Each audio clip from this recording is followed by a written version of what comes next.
li dobro da se možemo dočepati ovog sira u gavranovu kljunu? Znam ja kako ćemo. Rajska ptico, pere ti se preljeva u svim duginim bojama. Sigurno ti je i glas tako blistav. Kad bi nas počastio svojim pjevom, bile bi najsretnije mice na svijetu. To riše ne pare i meni je mama čitala Bosnu u Granu i Lišici. Vi biste htjela da je otvorim kljun pa mi sir isprdne? Mjau, ma kakvi. Svi znamo što se dogodilo kad je Gavran povjerovao lisičinu laskanju. Zar ne, drage moje mice prijateljice?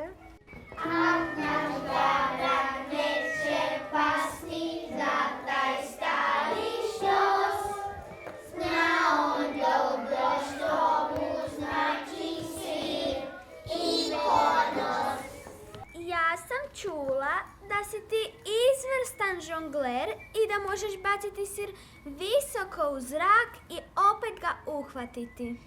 Mjau, ja sam to čula. Pričao mi Macan glumac. A meni je to priča Macan Pokaži pjesnik. nama tu svoju vještinu da se možemo diviti.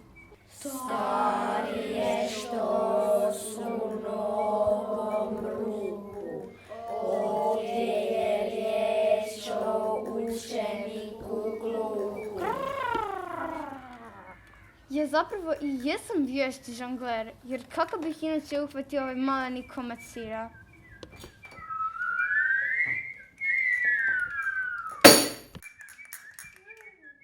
Vau, sir poslije večere.